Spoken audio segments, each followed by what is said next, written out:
I want to continue that in my life, not just creating a great life for my family, but lifting my eyes up and saying, how can I partner with God in a way to really leave a legacy impact in the lives of other people? Welcome to the Build It to Billions podcast, where we guide ultra-successful entrepreneurs and investors on their journey from millions to billions. We believe that the key to scaling your business and compounding your wealth lies in practicing stewardship over ownership and consistently applying billionaire principles. Our ultimate goal, to help you grow your wealth so you can make a significant impact and give back to the community and help those that are most vulnerable in this world. Hey, I'm your host, Brett Swartz, and each and every episode I'm joined by some of the best world's top entrepreneurs, millionaires, and billionaires, as well as those who are most focused on making a huge impact in this world. Together, they're going to share their principles and values, secrets, and wisdom, providing the insights that we need to reach the next level of success and impact. Hey, I'm so excited. This is a special episode today. I'm here with a dear friend of mine, long-term mentor, and a person who has been one of the most significant impacts in my life as a young child. We'll talk a little bit more about that. But he's originally from the Sacramento, California area. He's also a team member now with Capital Gains Tax Solutions. He has a heart for ministry. He has a heart for impact. He loves Jesus, and he's here to talk to us a little bit about his story, as well as opportunity at the end to make an impact alongside Capital Gains Tax Solutions and everything we're doing here. Please welcome to the show with me, Dan Palmer. Dan, how are we doing? Hey, fantastic. Thanks for that introduction. So much wrapped into what you just shared that they don't know about, just with our history and background and what God's done in our life, but also the opportunities we've had to serve Him and get out of our comfort zones and reach people that otherwise we probably never would have met and make a huge impact. Absolutely. And we'll dive into all of that today. In fact, we're going to be talking about it's basically a journey to the water of Jesus wells, right, with Dan Palmer. But before we go there, I want to go way back, right, to get people an opportunity to get to know you a little bit more. So tell us a little bit more about your story. You know, you're growing up as well, and then let's move into some of your focuses over the years, and then we'll move into your focus of where you're at right now. Yeah, God's been really faithful, Brett. I mean, you know this story from beginning to end. I met you when you were probably 12, 13 years old in middle school, actually, and I had a heart for youth ministry then, but a big part of it goes even further back for me, back to growing up in a fatherless home and what it's like for young men trying to become masculine, godly men in a fallen world with no guidance and nobody investing in their lives. And so I've just, God was so faithful to put people in my life who cared about an impact, who cared about reaching outside of their comfort zones and giving something to the next generation. And I mean, I could just list a couple. One, my youth pastor who invested into me. He's the reason I went into youth ministry. I went to UCLA and graduated, and everyone's like, oh, you're going to immediately go into business or into some sort of money-making venture. And I was like, no, actually, the greatest thing that ever happened to me is the investment someone made in me. And then I was able to pay it forward with you and that incredible group that God gave us during those years. But also, fathers of my friends. One thing that stands out in particular is a backpacking trip that two of my friends were going on with their dads. And for whatever reason, their dad said, hey, Dan's growing up in a fatherless home. He's never been able to do something like that. We should invite him. And I agreed to go, and I was 15 at that time, and my life was kind of upside down because my dad had made some bad decisions, and I was embarrassed, and all of a sudden I got a single mom, me and my two brothers, my three adopted sisters trying to make it, and we were poor, and that was embarrassing, and didn't have a dad around, that was embarrassing. When you score a touchdown and your mom's ringing a bell saying go defense, it's just not as cool, and then you're walking off and your friends are like, great game, son, from their dads, and you don't have anyone there. Just painful, and you're trying to figure out where am I going to fit in and what am I lacking. And these men took me on a backpacking trip for the entire week. And at the end, they sat me down. They told their kids, hey, go fish or something. And they pulled me aside. They didn't have to do this. And they just sat down and said, Dan, we've been watching you, and you're charismatic, and you're adventurous, and you're smart. And if you were willing to work hard, you could really do something with your life. And I remember looking at them saying, do you really think so? Which is funny, because I'm very confident, very forward-thinking, very ambitious. But no adult male had ever looked me in the eyes and said that to me before. and lit a fire in me to get after it. And so I got after my grades. I got after my work. I got into UCLA. Neither of my parents had gone to college. Got into UCLA, paid my way through UCLA, and then instantly jumped into the youth pastor position as soon as I graduated in the group that you and your cousins were a part of and your brother. And yeah, God's been really faithful.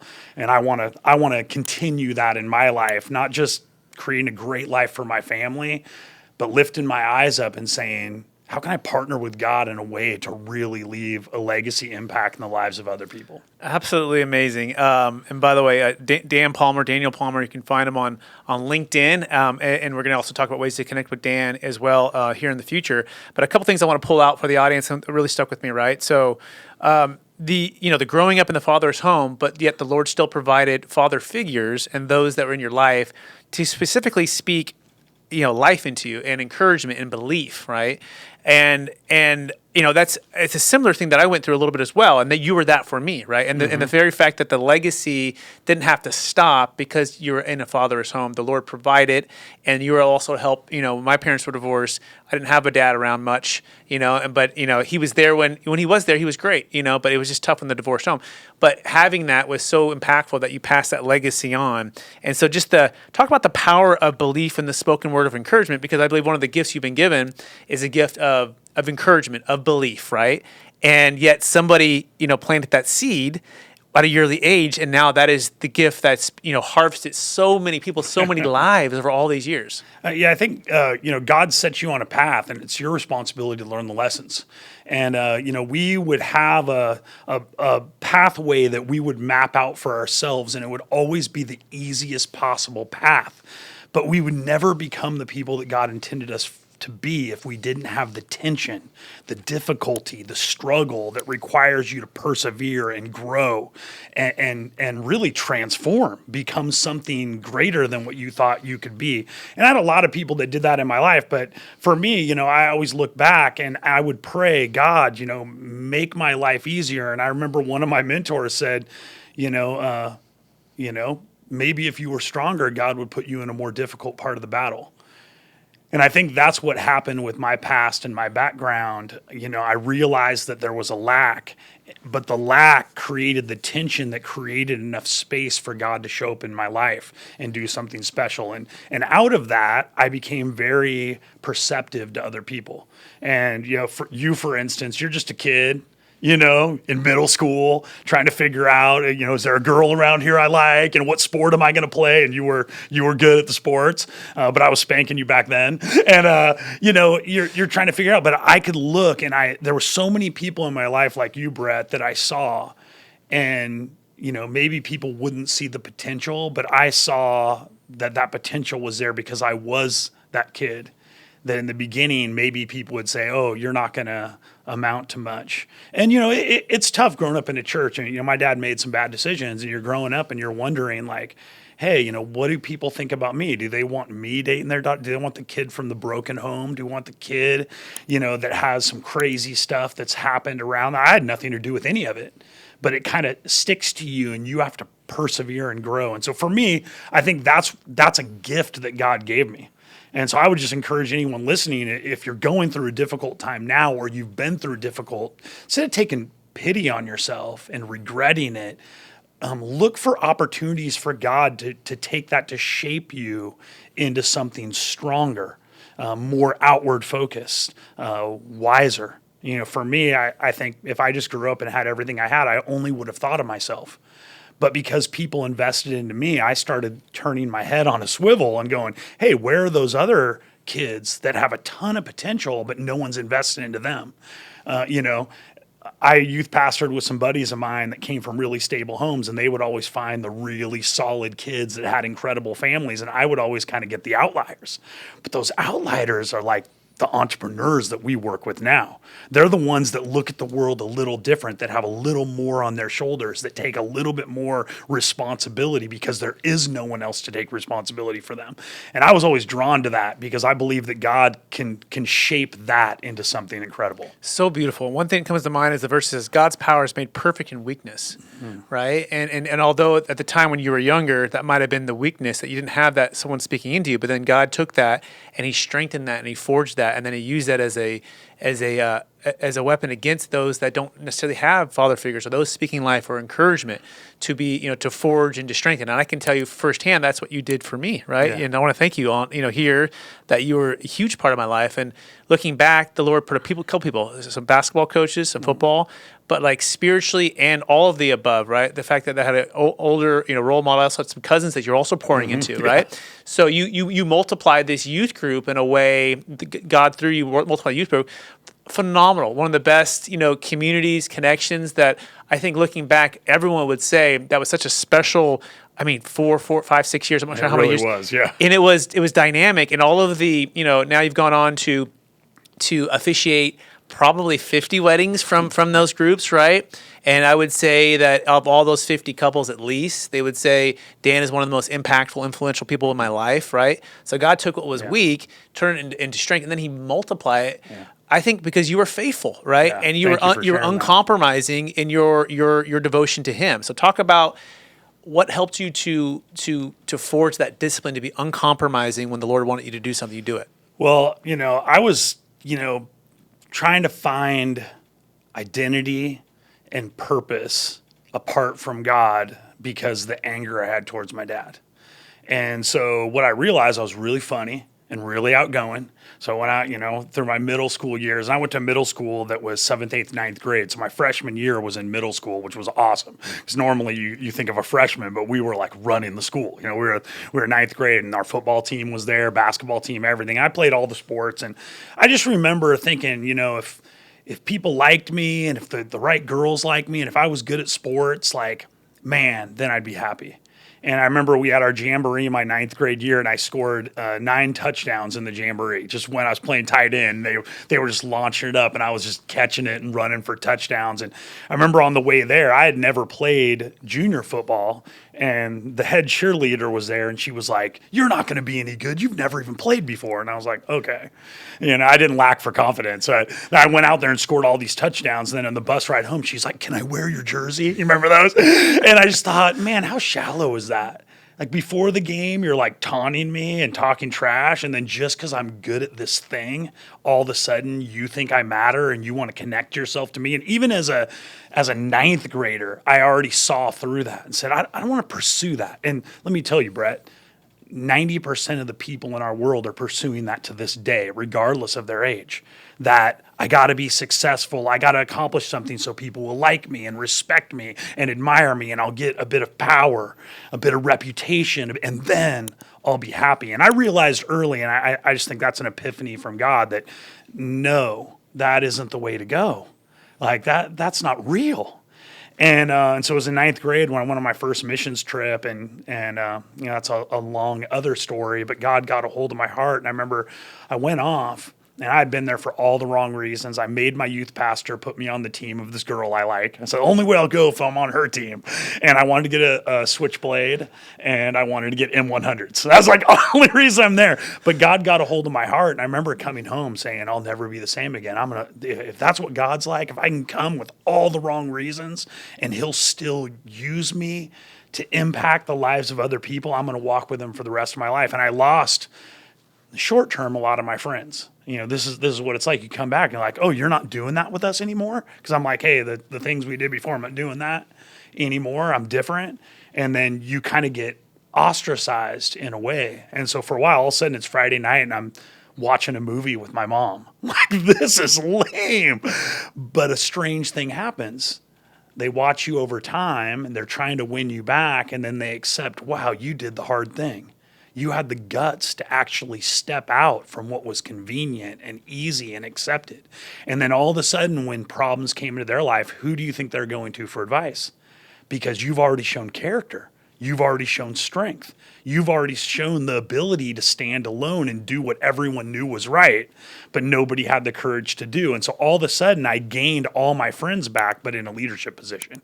And that's when I realized that's the secret of the kingdom of God. Remember, he says, with the measure you use, it will be measured back to you and more.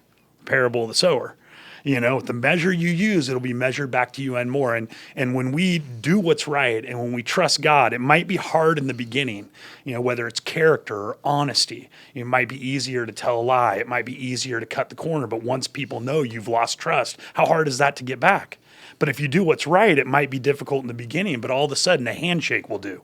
A word will do, because they know your character. They know that you're trustworthy. And then all of a sudden God 10Xs you in terms of your influence and your leadership and your impact in the lives of others. And so I started learning those lessons very early in my life, and God just kept opening new doors. And I basically made 2 pledges to God, Brett, when he called me into ministry. I said, first of all, if you're really God and you're really there, you're going to have to open the door for me. I know that I'm charismatic and I'm outgoing. I don't want to kick the door down and end up being in places that you don't want me to be. So if you're really God, I believe you have the power to open the door to the path that you want me to do. And then the second thing I said, if you open that door, I'll walk through it, even if it seems too big for me. Even if I feel like I don't have the capabilities or the giftedness, or if I'm scared, like if you open that door, I'll step through it. And so I started down that journey of just saying yes to things that maybe other people would miss out on because it was difficult. I mean, honestly, even joining capital gains tax solutions, this isn't my background, but I got a guy that I love and that I respect and that I've watched you build your business, and you approach me and I'm like, I didn't open this door. Like, God opened this, so I'm going to step through it and see what God has for me. And I think that's a good way to live life. When God opens the door, you step through it and you say, God, what do you have for me? I'm not going to let fear direct my steps. I'm going to let you direct my steps. Absolutely amazing, Dan. So much there. I'm going to pull out a couple key nuggets there, but I hope everyone's listening, getting the encouragement here with Dan, the gift of encouragement, challenge, and fortitude to press forward despite challenges and obstacles, and being faithful. And what comes to mind is stewardship versus ownership, right? At a certain point, you kept stepping through the doors, you kept asking for larger things, you kept being faithful, and all of a sudden you go, wow, Lord's really, I think kind of like Joseph, right? At a certain point, he's faithful in the prison, and then he's led to be at the top, number 2 in the whole country of Egypt, right? At the time. And so you look at that and you go, now it's a stewardship part. Now the part you look, oh my gosh, the Lord's put me in these places. So talk about the idea of stewardship versus ownership, right? And how the Lord has taught you how to be a steward over the years of the platform, of the integrity, of all the things that he's blessed you with and you've stepped into. Yeah, I think ministry is similar to business, and it's different in one way that I'll get to, but it's similar in the sense that the better you are, the more work you create for yourself. Right? A lot of people can start a ministry, like you remember Celebration, leading is a worship and mission service that I led for 5 years that had over 1,000 college and career people at it every Sunday night. It was the biggest service our church had. It was all young people, but it just kept growing and growing. And then you're still counseling. I got the high school students that I worked with who I'm still in their life. And I think during that time, I'm doing weddings and stuff from people that were in high school when I was ministering. So you never lose anything, but you keep gaining. And you realize, like, eventually, this is beyond me. This is too big. I don't have enough bandwidth to do all of this. And so you have to be a steward in the sense that Jesus was, where, if you read the Gospels, Jesus didn't heal every person. He didn't feed every person. He kept saying things like, I only do what I see my Father doing. And, there was times that he literally went up, everyone's waiting to be healed, and he goes up into the wilderness to pray, or he's exhausted, but instead he gets away on his own. And I think that's part of the stewardship part of saying, this is too big for me. But God in his grace allows me the dignity to do big things. And not only that, he gives me the power to do it. He gives me his Holy Spirit to indwell me. And then he also gives me spiritual gifts that I get to use for his kingdom. And so when we step into that, all of a sudden we find that we have more power than we thought, but we become, intentional about what we do. And, you can't meet every need, but you start to understand when God opens a door to a specific need, we step into that. And so for me, it was the Water of Jesus Wells. It was going to Uganda. That was a door that 100% God, I didn't even want to go there. Talk about that. How did it all get started and how did he open the door?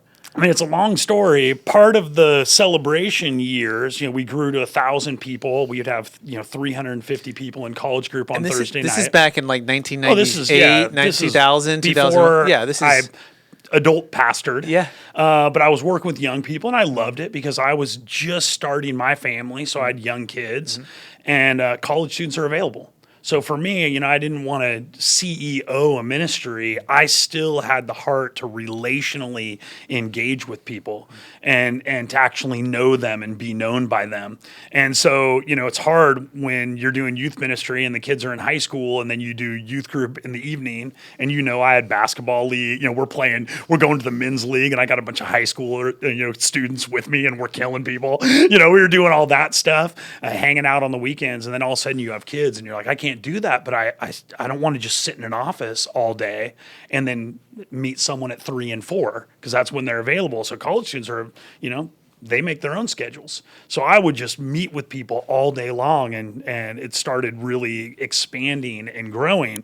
But I was also in charge of missions then. And so you got these 1,000 people on Sunday nights.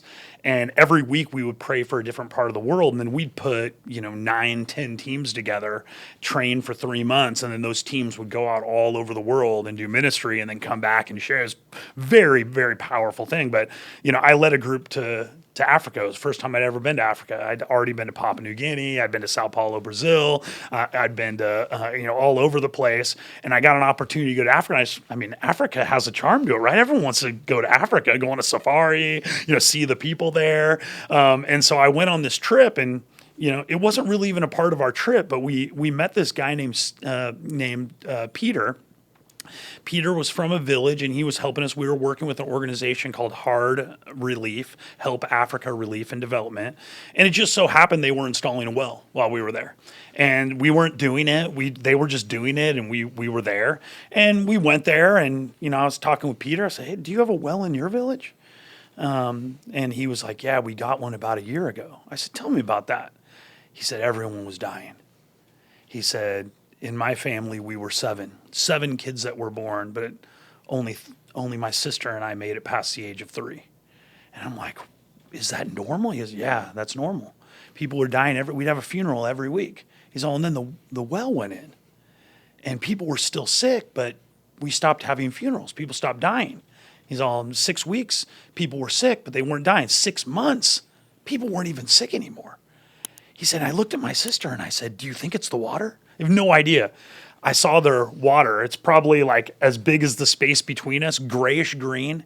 They bathe in it. They wash their dishes in it. They feed it to their babies. It is horrific. The animals drink out of it. So at night when the people aren't around, the animals come, they drink. They go to the bathroom, defecate all around it, around this water hole. And Uganda's beautiful. Uganda's called the Pearl of Africa. Everything's green and growing. So even though it's blazing hot, it rains every day. A little, like maybe 10 minutes, it'll pour like crazy, and then it's 110 again. But when it rains and downpours, all that gets washed into the water source, and then they come, and unless they're disciplined to boil it, which is just boil your water, well, they don't have a stove. You know how hard it is in a place like that to find sticks when every other person's trying to find sticks to cook dinner? Finding a stick is really hard. And then you got to try to heat up water hot enough to burn off an outdoor. It's really, so guess what? They just drink it. And for generations, they've done that, and people die. The weak die, the strong live. And I brought Pastor David here, and I was worried because he wanted to try pizza and gigantic burgers that were all grease. I'm like, hey, this is all stuff you've never had before. You're probably going to feel really sick. Oh no, I feel great. I'm like, if he can drink the water in Africa, he can eat any of the bad food we have in America, no problem. He was eating ice cream at 4 a.m. and for breakfast, but they don't have refrigeration. So, just being there with him, I watched that and I said, how much does this cost? He said, it's probably $4,000. I said, how many people would use it? He said, probably 200 families would walk from like a 1 mile radius to that well.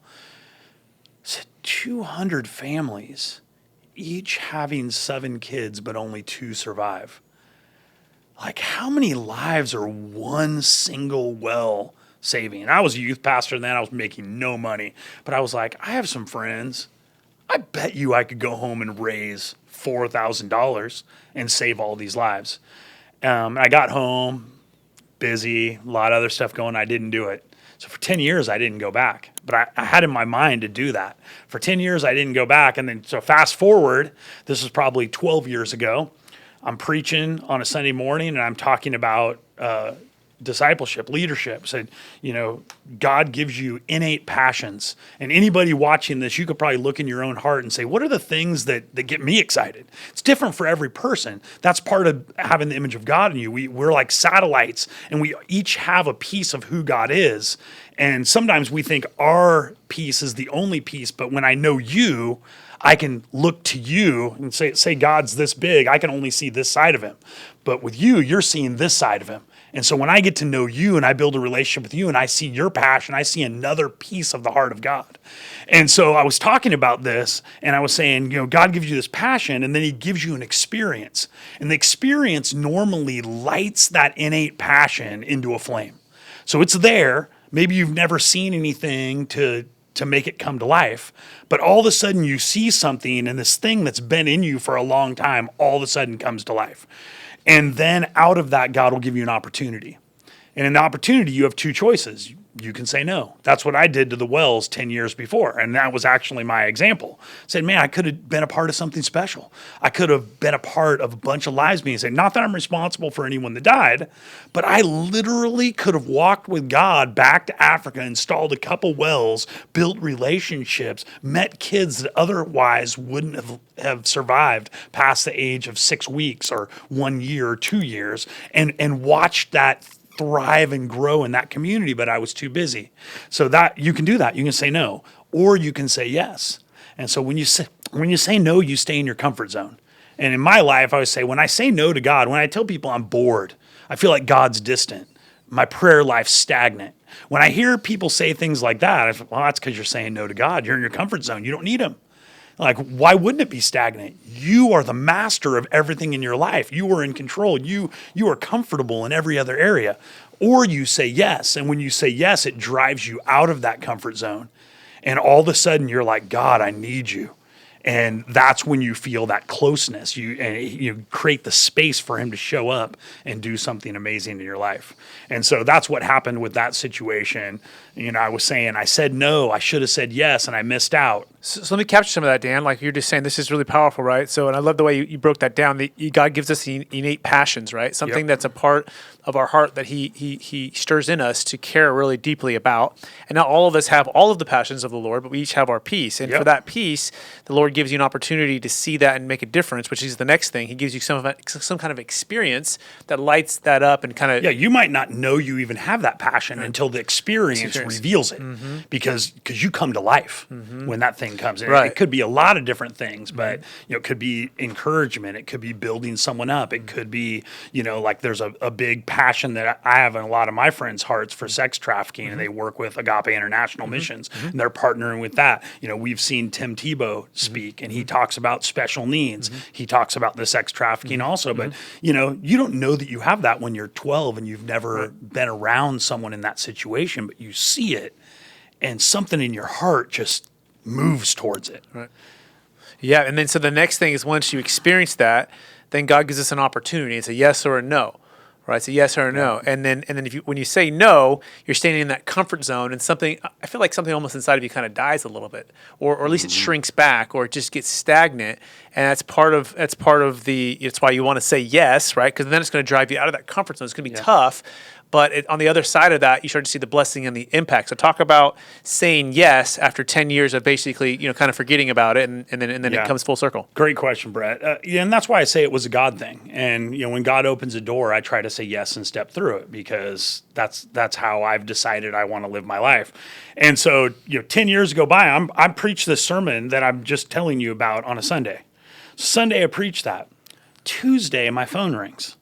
Now, it's a student named Jonathan who was in my college group when I did that Uganda trip. He was one of the students. I was the leader. I was the college pastor, and he was one of the students. And he was one of the 12 people I took on that trip to Uganda where we saw that well get installed. And he calls me out of the blue, and he says, hey, I don't know if you know this, but ever since you took me, it just lit my heart on fire for Uganda. And I've gone back every year since then. Not with our church.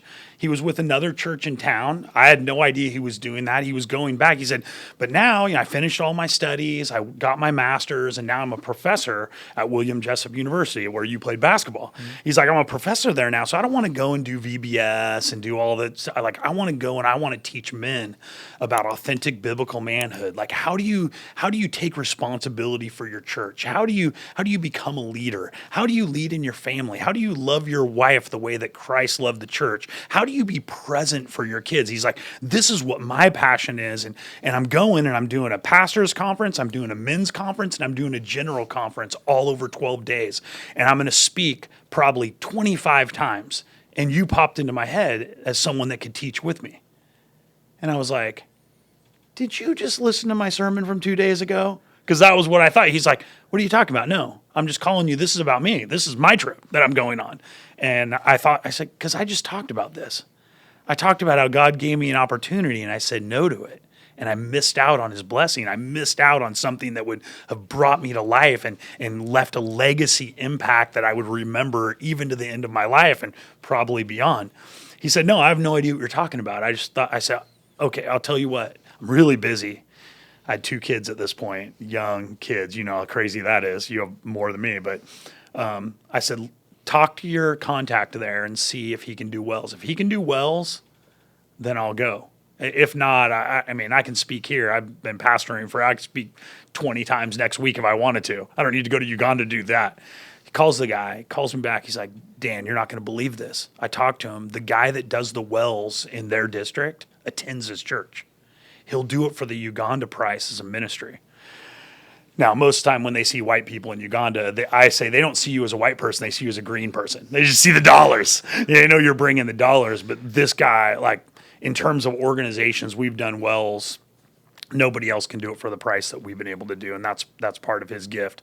But, so I said, okay, well, I'll do 2 wells and I'll go. Or I'm going to consider it. And so I got off the phone with him. I said, wow, like this is crazy. I don't have time for this. And so I started bartering with God, which I tell people you shouldn't do. But I said, God, I think I probably need $12,000 if you want me to do this. And so I'm going to put 12 people down. People from my childhood, people from UCLA, ministry people that I know. I'm just going to take 12 people. I've never done any fundraising in my life. I said, and I'll call these people on Saturday. So I preached on Sunday. Guy called me on Tuesday. I said, I'll call these people on Saturday. If you provide $12,000, then I'll take it as a sign from you that I'm supposed to go. And if you don't, I'm going to take it as permission not to go because I'm coaching Little League. I have my kids all over the place. My wife's going to be mad because I'm gone again.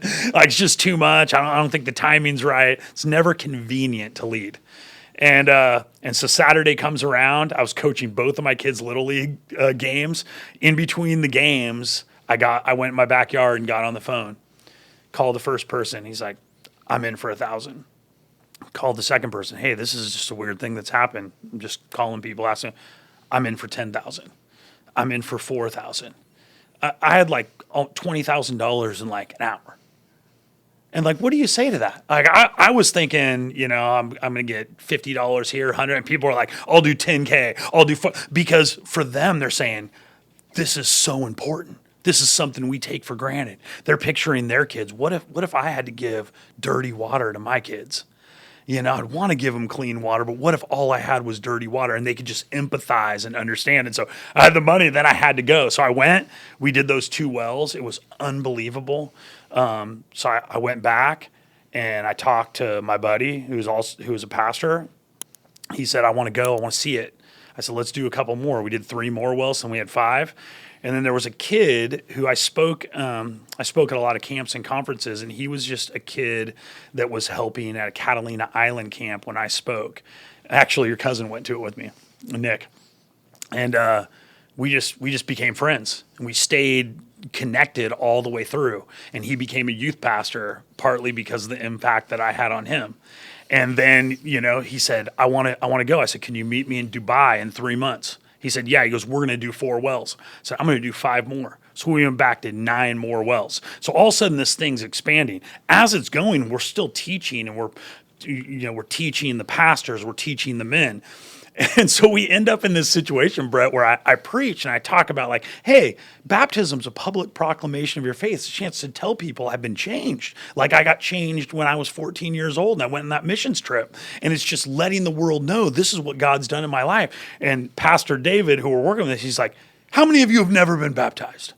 All these hands go up. He's like, you will meet us here tomorrow at noon and we will go to the Nile to be baptized. We show up the next day, over 400 people are there to be baptized.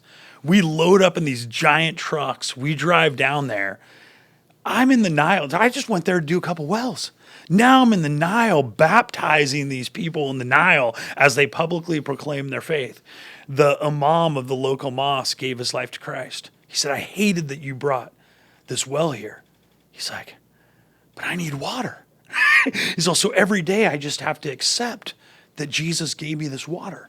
And it's very different because the Muslims don't let the Christians use their wells. They're unclean. But we say this, do you know our God? Our God causes the rain to fall on the righteous and the wicked.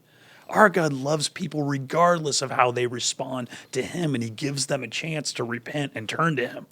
And this imam was like, I've never heard anything like that. Gave his life to Christ, and we're baptizing him in the Nile. And so it just turned into this great thing. And so, we talk about stepping out of your comfort zone and taking a risk, and when God opens a door, having the courage to step through, that initial step might be a big thing. But sometimes it's just the tip of the iceberg to something much bigger. So I think of the thousands of people who are alive now because of the 40 wells that we've already done. 200 families per well. In Peter's family, 2 out of 7 lived past the age of 3. Imagine how big of a just life impact. Who knows? Maybe that kid's the next Bill Gates, the next Elon Musk. You don't know. They're alive now. They're made in the image of God. They have their own passions and their own dreams, and they're going to have opportunities that spiral into impacting other people. And now you're a part of that process. You're not the cause of it. God worked through you, but you said yes.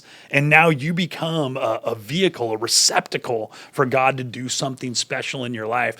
I've taken all 3 of my kids to Uganda. They were kind of scared to go, but they go and they're like, their worldview is enlarged. They're like, our dad's doing something like beyond our little community and our little league and our school and the little college. Like he's looking at the world from a big perspective, that there's this great globe filled with people and there's a God that loves them all, even though I've never met any of them.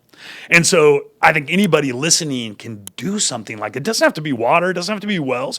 What's your passion that God needs to fan into flame? What's that thing that constantly has been on your heart, maybe once a year, maybe once a decade, maybe every day for the last 10 years that you've been saying, no, I don't have the skills. I don't have the resources.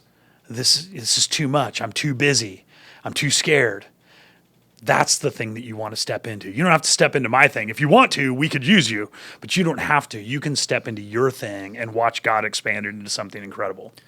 Absolutely amazing. So much there.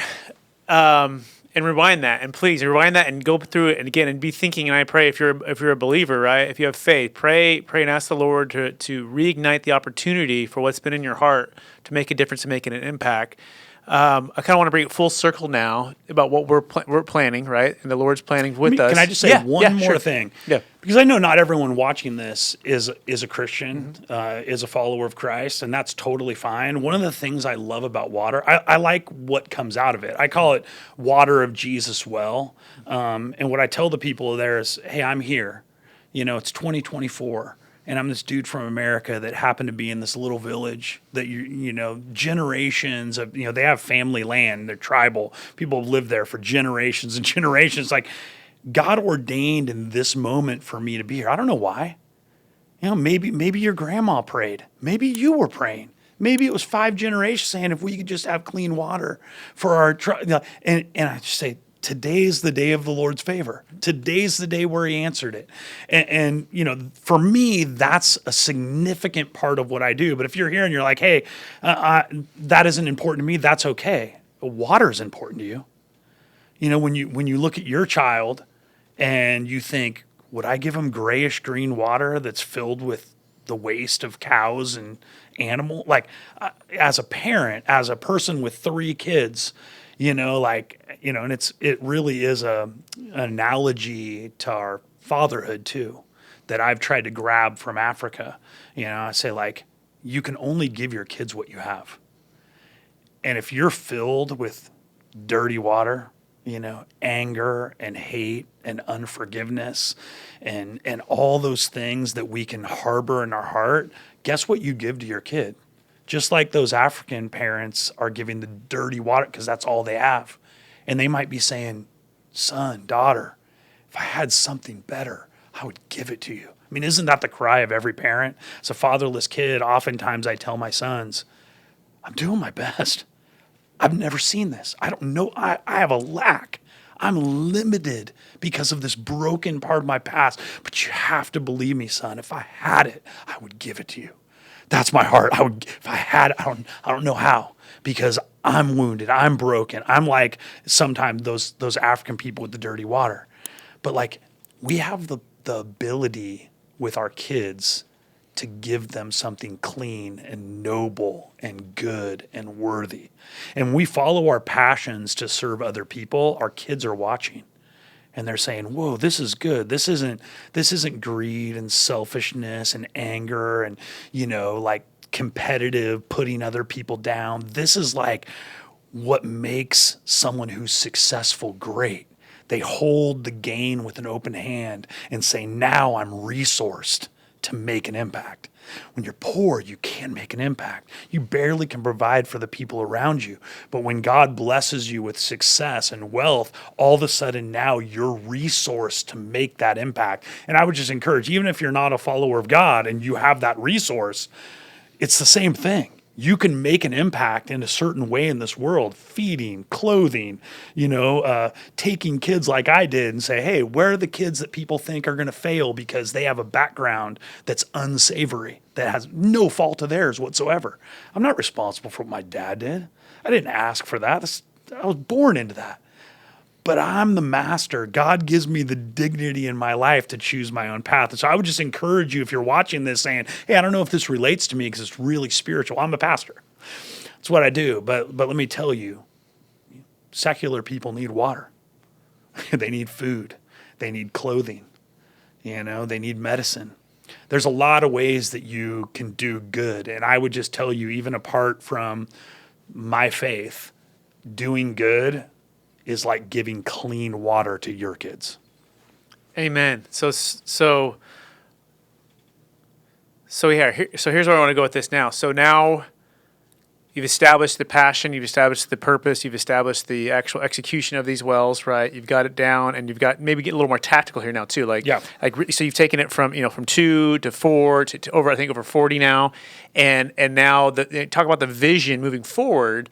And the opportunity to invite others too, to be a part of that, and what that looks like, and what's kind of on your heart on that. I think it's funny, I was always, I was the CEO of a nonprofit, which is a different kind of business, but still has all the business stuff in it. I pastored large churches, which has a business element, but I don't want to say, oh, the church is a business. There's business elements, but you don't want it to be. But I look at Uganda, and what happened is like this small startup that started and then scaled. And, the vision was God's vision because I didn't plan on it. I didn't feel I really had the time to go as many times as I've gone. But now we've got 40 wells. What we found out is because they're on communal land, when a kid's parents die either of AIDS or waterborne disease, they're not just thrown into the trash. They're given a small plot of land in the family land, and they farm it, and they become subsistence farmers. They grow food that they can eat, and they trade it at the market to survive. But that's the extent of any possibility in their life, is just that they would eat. That's it. You're not going to school. You're not going to get another career. You're going to literally farm that little plot until you die. There's no one to take care of you. Now, if your parents live, they might scratch up some money and save enough money to send you to school, and you might have a chance to move to the city and get a job. But even that's very rare. Pastor David told me when I first went, the average person earned about $120 a year through trading food that they grow. And so, it's kind of a different world, but, it's scaled. We started off with that, 2 wells in the beginning and a conference. Now we've got 650 kids in a school who are being educated from preschool all the way up to 4th grade, whose parents either died of AIDS or waterborne disease. They're all funded. This is not like they're all funded by individual churches that are adopting individual kids and from funds that I've raised.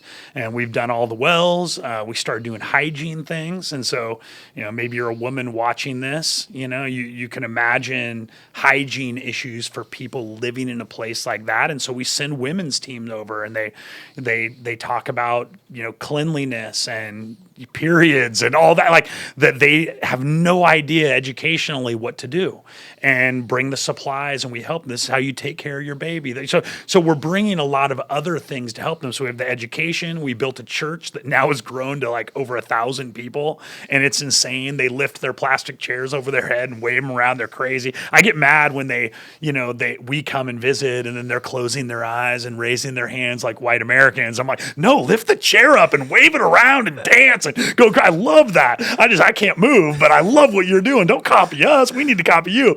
And, but you just see that coming to life. And so you see this thing kind of scaling out into this big thing. But, if you're wondering, we have a process for these wells to go in. We've gone through pastors because they're normally the community leaders in a community like that's rural, and nobody has a car. I went there 3 times before I saw a car. It's bicycles or they're walking. I mean, it's no lights back when I first started going, and so basically what we're able to do is we take a pastor, they submit an application for their village, we travel there, we meet all of the village elders, and we talk about the hygiene of the well, who's going to be responsible for keeping it clean so it doesn't become dirty itself, who's going to make sure the clean spouts like dried up every day so that you don't get bacteria building in there, who's going to talk to the people about purifying their jerry cans, because you pump clean water from a new well into an old jerry can, you look in it, the bottom's like jet black with mold. And you got to tell them like, hey, if you got a moldy jerry can and you pump clean water in it, the water's dirty. So you got to clean the can and then put the clean water into it. I think Jesus told the parable about that. And, and so, but who's going to teach them that? And so we have a pastor that we train. They work with the community and the well guy to pick a well site. They dig the well, and then that well gets deeded over to the community so that they can't say this is our well, no one can use it, or charge people to use it. It becomes community property and everybody can use it. And then, we come back with our team and we dedicate. So if you donated to do a well, first of all, God bless you. You're saving lives. You're making a bigger impact than you can ever imagine. But you're welcome to come with us and dedicate the well. Absolutely. And we go there, and it's wild. You think about a pump well, and the water comes out. They always want to put it in my hands because I'm so white. Like it goes into my hands and it looks so clear in my super white hands. And they just think it's so funny. And, and everyone's dancing and they're singing and they're waving tree branches in the air because they have a pump well in their village that some of them have to walk a mile to every day to get fresh water. But that's how exciting it is. So if you're taking it for granted because you just turned on your faucet, or you just have bottled water in your garage because your faucet water that's clean isn't clean enough for you, just imagine what it's like for the mom that has these kids and they've got to go to a puddle on the ground and fill a jerry can up and give it to their baby. It's a gigantic impact. Absolutely. So let's break it down, right? So in case someone is feeling moved to give, right? Yeah. What does it look like, if they want to, a well or 10 wells or 100 wells? Yeah. Like, what does it look like? And what would be if someone were to give that kind of gift, how quickly can it be executed to be able to get the wells in? So I normally go twice a year personally and install all the wells. And so our connections on the ground there, they dig them, but I have a process for accountability. That was important for me.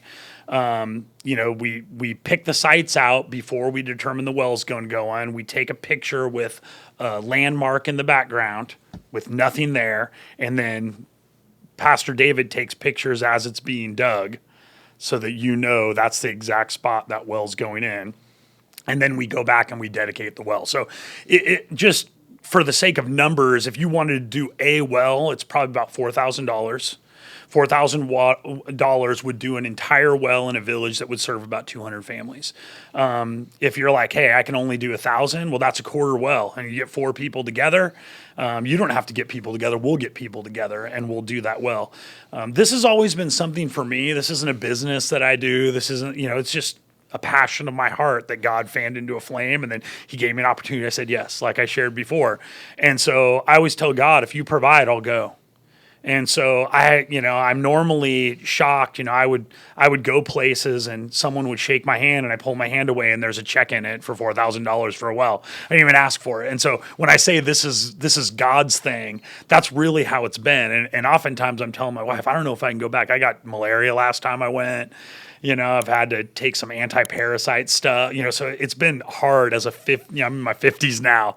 Like you don't handle as well as when you were 20. And so it's like, man, I'm like kind of paying a little bit of a price. Like maybe it'd be nice, but like God just keeps, so I know that this is what I'm supposed to do. And so I faithfully keep going and keep getting engaged. So if you want to do 10 wells, $40,000 to do 10 wells. And that's not 10 wells like on one street at individual houses. This is 10 wells in different communities with different elders that serves that entire radius of people that are a part of that community. So, a good way to look at it is each well serves about 200 families, about a mile to 2 mile radius they will walk every day to get the water. It's not like you have the team in place, you have the accountability in place, you have the process in place. It's just really the capital. And the investment to get it done. And then let's imagine someone wants to give 100 wells, right? Keep going here. What does it look like to kind of scale that out? And then number 2, if someone's giving, is there a way to give in a way that's, we're here capital gains tax solutions, right? In a way that's tax advantaged. Right. So they can be, good stewards on that side. Is there a creative way to do that? So I partner with a church that I've been a part of for years and years. It's called District Church in El Dorado Hills, California. And we run this ministry through them. And so you would write a check, not made out to Dan Palmer. You'd make it out to District Church. It would go to the Uganda well account. Of course, you'd have to tell Brett or I that you were sending it, or you would have to say, Water of Jesus Wells or Ugandan well account, because otherwise it's just going to go into their general account. But they do have a line item specifically for this missions work, and you can give it there, and then they'll send you a tax deductible receipt at the end of the year. Which, by the way, you were a pastor many years there, and you helped to run the church, right? As kind of co-lead the pastor, and talk a little bit about that so people get a feel for that. And also talk about the inner city Youth for Christ as well, help running that for kids. District Church really are guys like you, actually, Brett. They're guys who are a little, younger than me, like a decade younger than me, like you are. And I saw potential in them when they were young pastors. And I just started meeting with them and talking about when I was doing Celebration, I had 1,000 college students at our thing. That was like a gigantic deal in our city, where, you have a service of young people that's bigger than most churches in America. And so people knew about it. Any young person had attended it. And so I started to meet with them, and they appreciated it. I was, hey, this is how I ran my ministry. This is what I did. I'd spoke at Hume Lake, the huge Christian camp, for over a decade. And so, I'd kind of built up a reputation and a name, and I wanted to use it to help other people. So I invested with these guys. And so they were like, will you help us plan our church? And so District Church, I'm actually one of the 3 overseers, and I helped them plan. It's their church. It's their thing. I preach, maybe once a quarter there, and I'm one of the overseers. And so they call me when they have problems or questions, and I help them. And there's a lot of things in my life that I try to do like that, where someone says, hey, would you help us with this? And maybe I go, I'm too busy, but it's like, but God opened that door. This is an incredible thing. And the incredible thing that came out of that is this wealth. They said, hey, why don't you do this through us? Now that you're doing this other thing, do it through us. Mm-hmm. And so we're running it through the church, which is incredible. And the other thing too is Youth for Christ, right? Talk about your service there and running that organization, right? Yep. And also the gift of strategy, which I think is also the other gift here. encouragement, all the things, speaking life, getting things done, but also the gift of strategy to strategically be able to bring people together, make things happen. Talk about Youth for Christ real fast, and then we'll finish with the Wells. Okay, Youth for Christ is very separate from the Wells, but that was working with inner city youth. We had teen centers in the poorest parts of Sacramento, where I felt that students had the greatest need. It was a large nonprofit, and I figured, hey, I know how to. I love people. I know a lot of business leaders, a lot of people that are generous.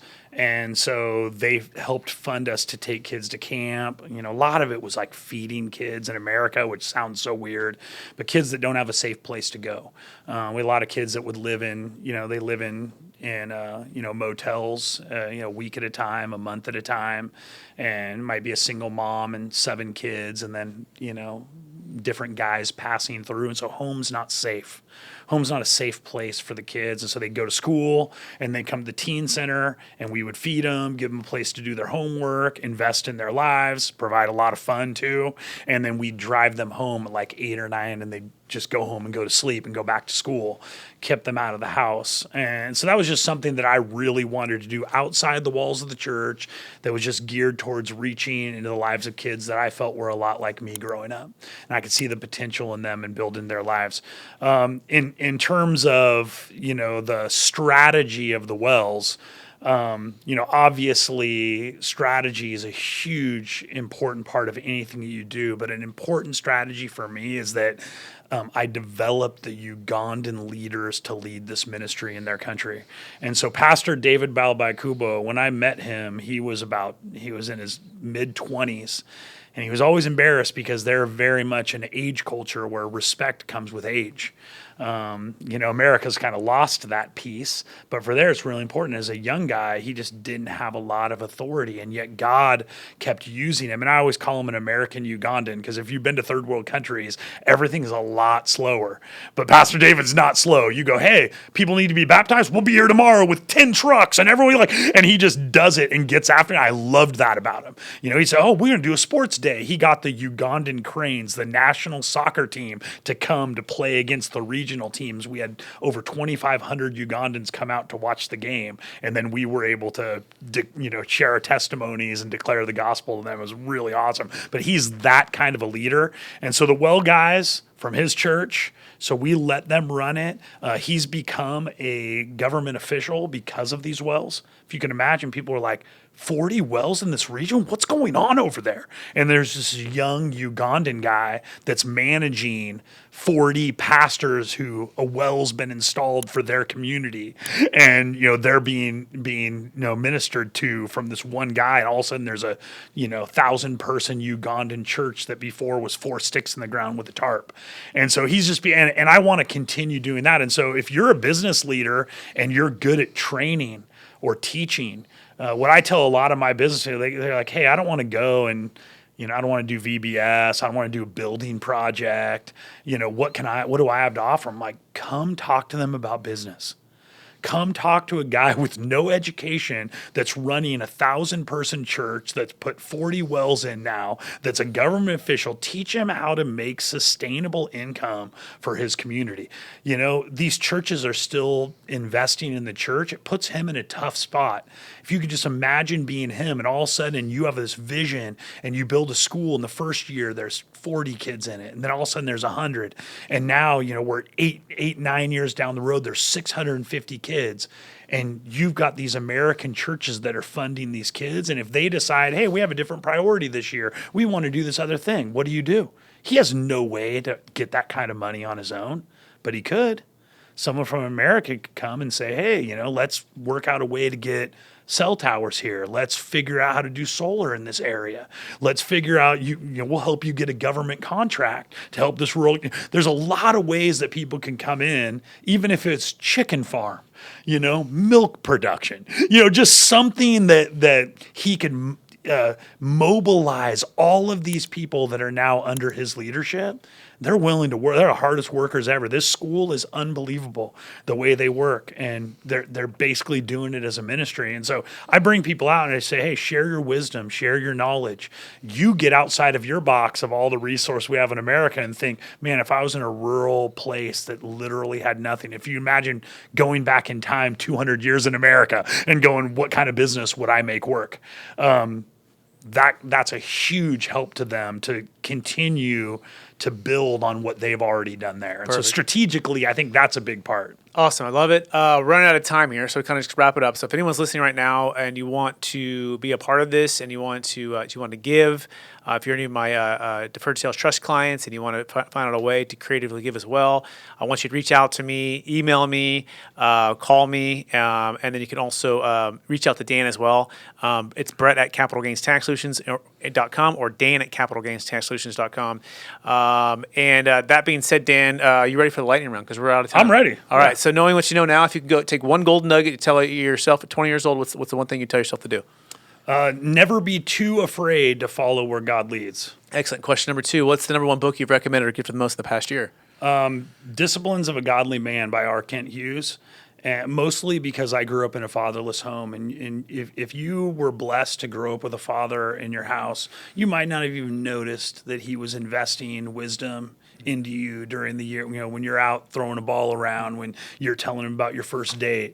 And for me, not having those, I purposefully seek after people that can help move me forward in terms of the things that matter in this life. Perfect. Question number 3. What are you most curious about right now?